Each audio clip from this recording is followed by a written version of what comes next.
Para falar ou representar a si mesmas, as mulheres assumem uma posição masculina. O homem, no caso, fala e representa a espécie humana, enquanto que a mulher é apenas apresentada, pois já falaram por ela. 1, 2, 3.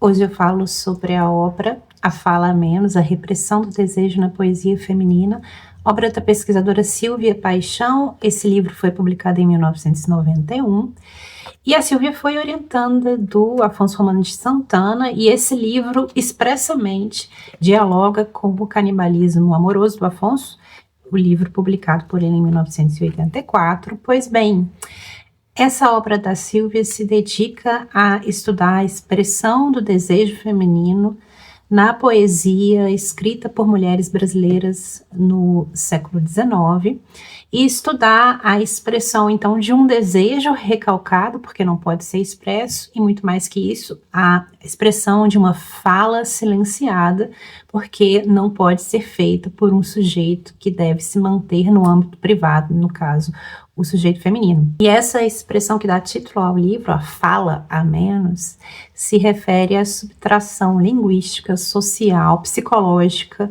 que existe no discurso das mulheres, no discurso feminino no século XIX. Esse livro, nas palavras da Silvia na introdução, vem buscar então essa voz feminina recalcada, desentranhar essa voz do silêncio. E é um livro que, como eu disse, dialoga.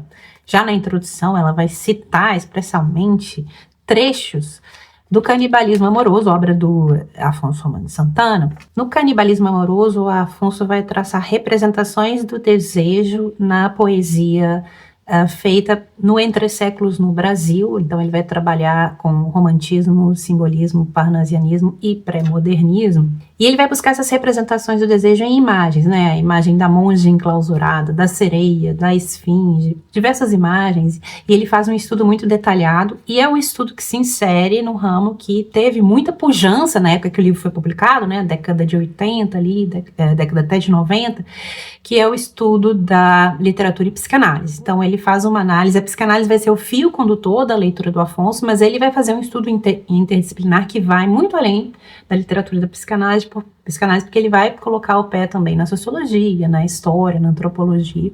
Mas o fio condutor, então, é a psicanálise. E também na Silvia, aqui é um estudo de literatura e psicanálise. Enquanto o Afonso se propôs a analisar de que forma cada época organizou literariamente, né, metaforicamente, simbolicamente, o seu imaginário erótico, e o Afonso vai se concentrar em autores homens, ele faz isso expressamente. E aqui o que a Silvia vai fazer é buscar a fala da mulher. Então ela vai se concentrar na escrita feita por mulheres, e ela escolheu 3 poetas e vai analisar esses 3 poetas. Pois bem, já na introdução ela diz que ela vai então preencher essa abertura, nem é uma lacuna, essa abertura que o Afonso dá no livro dele, que é esse espaço do que foi produzido pela mulher, porque ele se concentrou no estudo dele em poetas homens. Então eu vou citar o trecho da obra do Canibalismo Amoroso, que é mencionada na introdução da obra da Silvia. Eu vou dizer que o homem fala sobre a mulher pensando falar por ela. Descreve seus sentimentos, pensando descrever os dela. Imprime, enfim, o seu discurso masculino, muitas vezes machista, sobre o silêncio feminino. Então a Silvia vai nesse espaço do silêncio. Será que ela era silêncio mesmo? E em que medida esse silêncio foi conformado por uma voz masculina dominante? Eu vou continuar citando aqui o Canibalismo Amoroso. Ele vai dizer, né, o Afonso diz que intencionalmente ele não vai se concentrar nos textos escritos por mulheres, ele vai deixar isso para as orientandas dele, Silvia foi uma delas, e eu vou citar outro trecho do livro. Sei que só quando se desentranhar do silêncio a voz feminina recalcada, se terá um panorama mais amplo da história do desejo em nossa cultura. E é isso que se propõe, então, a Silvia, desentranhar essa voz recalcada. E o que a Silvia vai se perguntar aqui é se essa voz feminina reflete, retrabalha, reapresenta aspectos da voz masculina que a dita, né? Porque até então, e predominantemente, a mulher era o objeto do discurso. E o homem falava dela e por ela, como se fosse um ventríloco. E em que medida, então, a mulher que fala e publica, que faz essa transgressão, incorpora essa voz masculina, mesmo inconscientemente? Em que medida essa mulher se torna um ventríloco de si mesma, até mesmo? E essa incorporação de um padrão externo, de uma voz alheia, em que medida isso provoca uma espécie de silenciamento, ou cria essa lacuna, ou cria isso que a Silvia chama de a fala a menos? Essa poesia feminina é diferente da masculina, especialmente no que toca à expressão do desejo, ao imaginário em torno do erótico? Ou ela reflete essa voz masculina, ou reapresenta essa voz masculina em termos diferentes?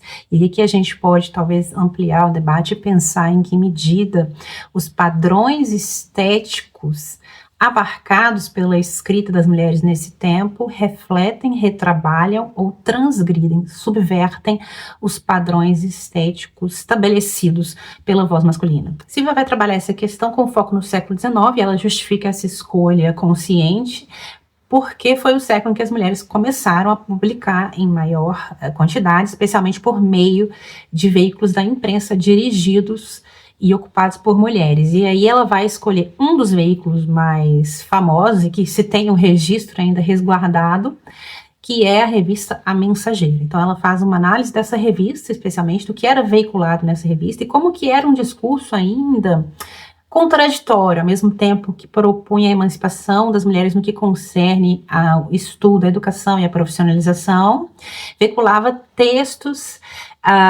com elementos que refletem um certo temor da mulher que sai do lar. Então, textos que procuram controlar essa movimentação do privado para o público. E eu achei esse estudo interessante. E aí, por meio da leitura da Mensageira, a Silvia vai escolher 3 poetas, 2 delas que publicaram ou foram muito mencionadas nessa revista, que foram Narcisa Amália e Júlia Cortines, e ela escolheu uma terceira poeta, que em seu tempo já era conhecida como uma poeta de teor erótico, que é a Gilca Machado. E aí ela vai dedicar um capítulo para cada uma dessas poetas, vai fazer um relato biográfico de cada uma delas e uma análise da poesia de cada uma delas,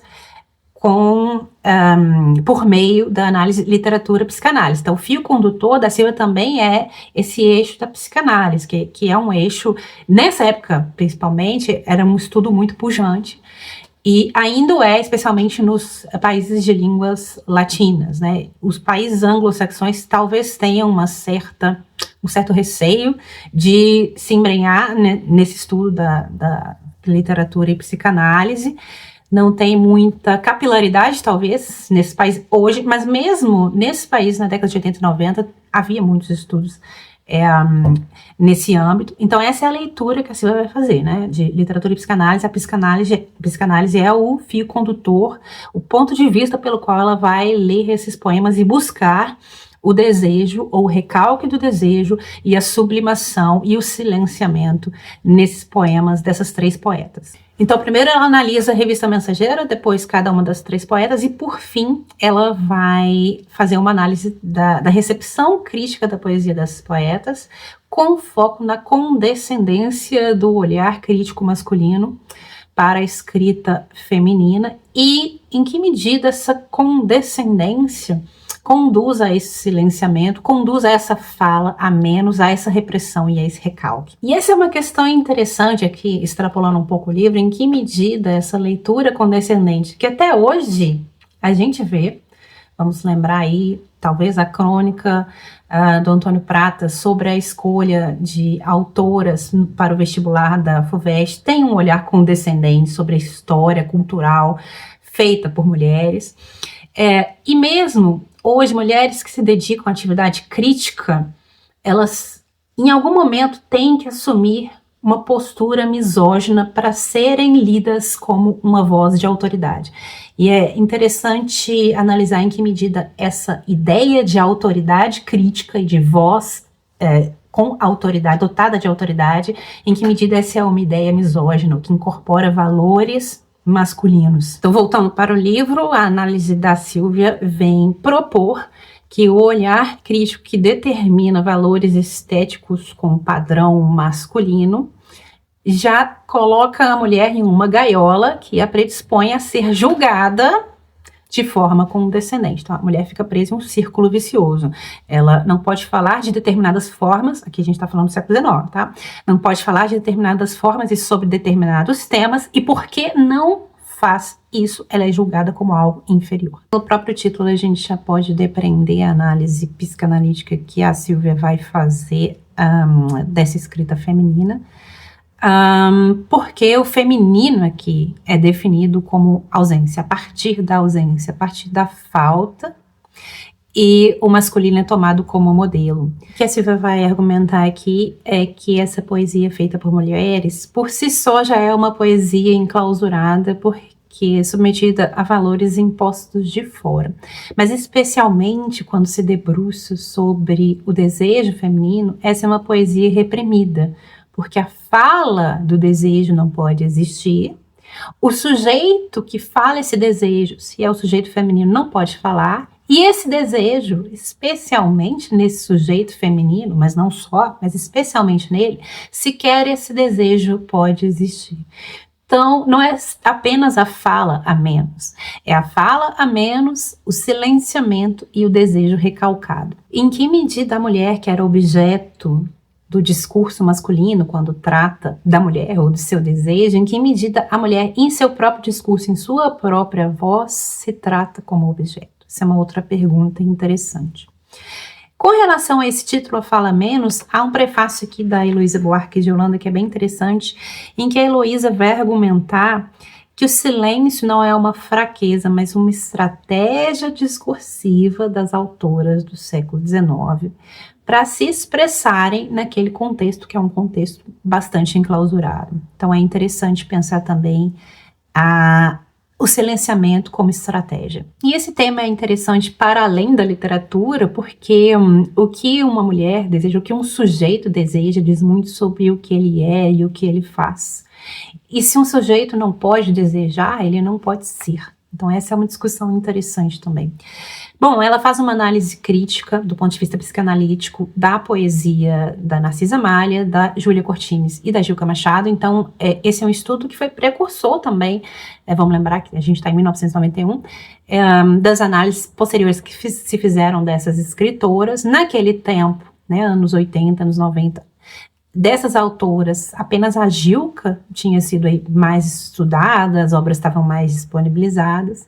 Então, é interessante para pesquisadores dessas três poetas, talvez essa obra, principalmente se são pesquisadores que se interessam pelo viés psicanalítico, essa obra da Silvia pode ser interessante. De qualquer forma, foi uma obra precursora e é por isso que eu falo dela aqui, né, para o nosso clube de leitura. Bom, a Silvia vai procurar metáforas, símbolos, temas recorrentes na poesia dessas três poetas para analisar de um âmbito mais amplo a escrita feminina naquele tempo, suas ausências, suas lacunas e suas formas de sublimação. E uma das ideias da qual a Silvia parte aqui é a ideia de que escrever para uma mulher já é uma grande transgressão, porque a publicação ela já é uma forma de a mulher se sair do âmbito privado, que era o âmbito doméstico, considerado o âmbito feminino, e se expor no âmbito público, pela publicação do livro, mas não só.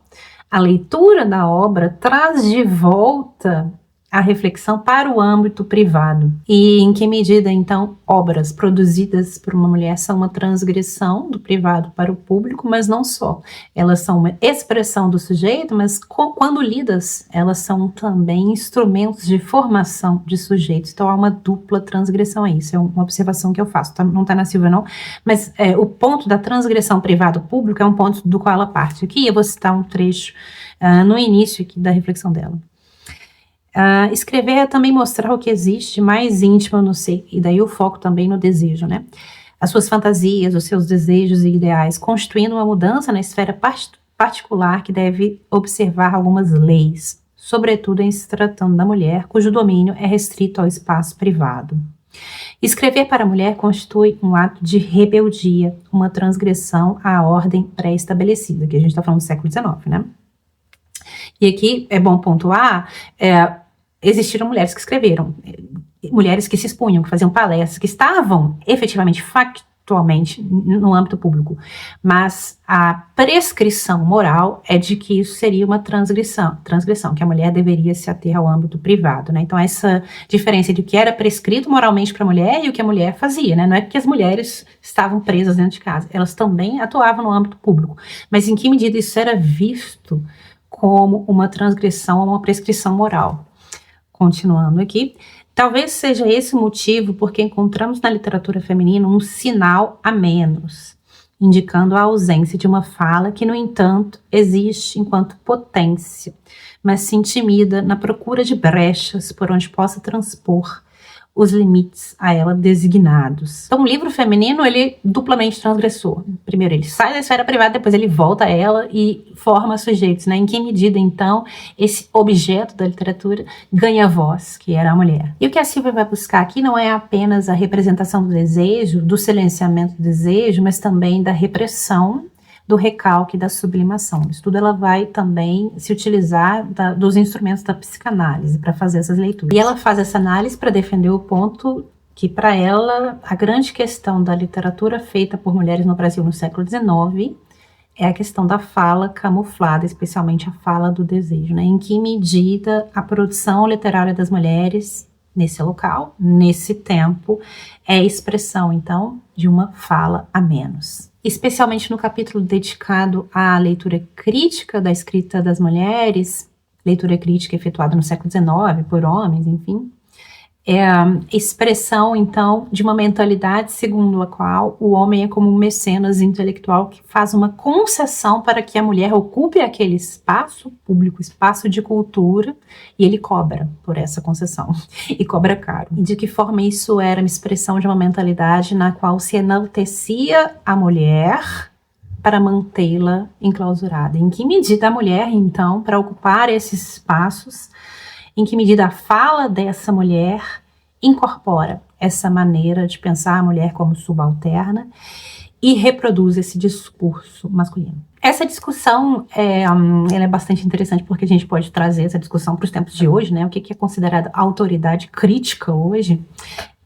e também para o debate, claro, com relação a padrões estéticos. Esse debate feito de forma abstrata, ele não é muito produtivo, eu acho que ele tem que ser concretizado, né, o mais específico possível, para você dizer, o que é padrão estético nesse caso, nesse tempo, né, e hoje, enfim, isso tudo tem que ser definido de forma um pouco mais concreta, mas em que medida padrões estéticos refletem uma postura que toma como pressuposto a mulher, não como sujeito, mas como objeto. E se a gente chega à conclusão de que os padrões estéticos para julgamento de determinada publicação tomam esse pressuposto, como mudar padrões estéticos? Isso é um verdadeiro tabu, né? Porque quando se fala em mudar padrões estéticos, abandonar padrões estéticos, muitas pessoas podem pensar que, quando se fala assim em abstrato, que padrões de qualidade estão sendo diminuídos, né? Que há uma inferiorização. E esse tipo de senso comum de se pensar a questão estética que tem que ser quebrado, e quebrado por uma análise não em abstrato, por meio de falas de senso comum, mas muito concretamente para se dizer aqui, nesse poema, nesse lugar, nesse tempo, qual é o padrão para julgamento disso. Uma outra questão interessante é julgar o que é a literatura feita por mulheres, do ponto de vista estético, qual é a diferença, há uma marca da diferença.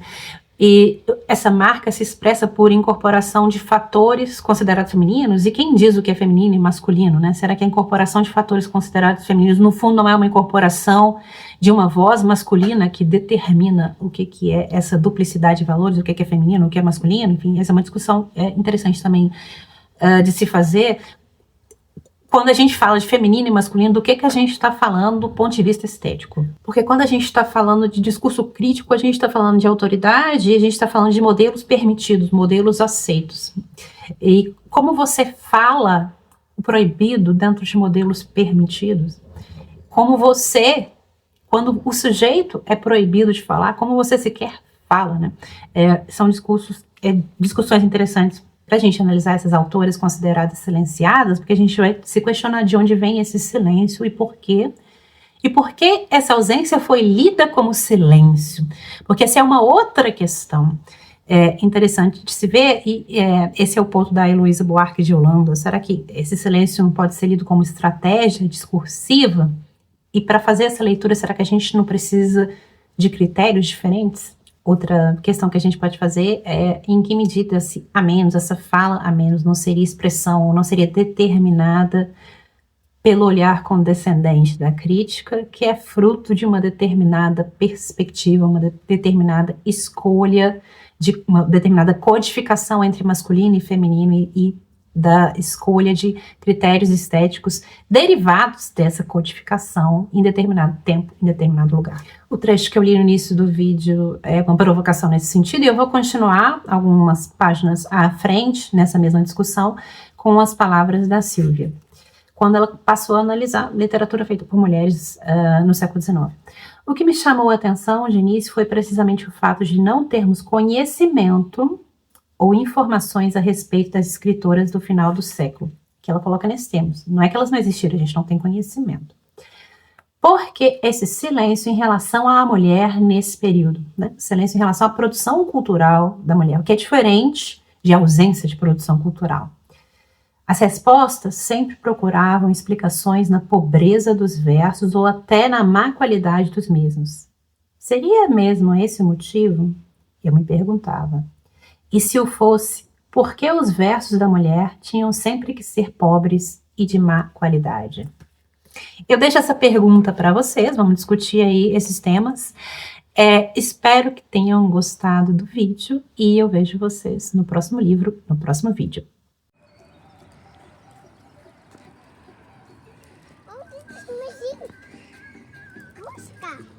Música? Isso mesmo.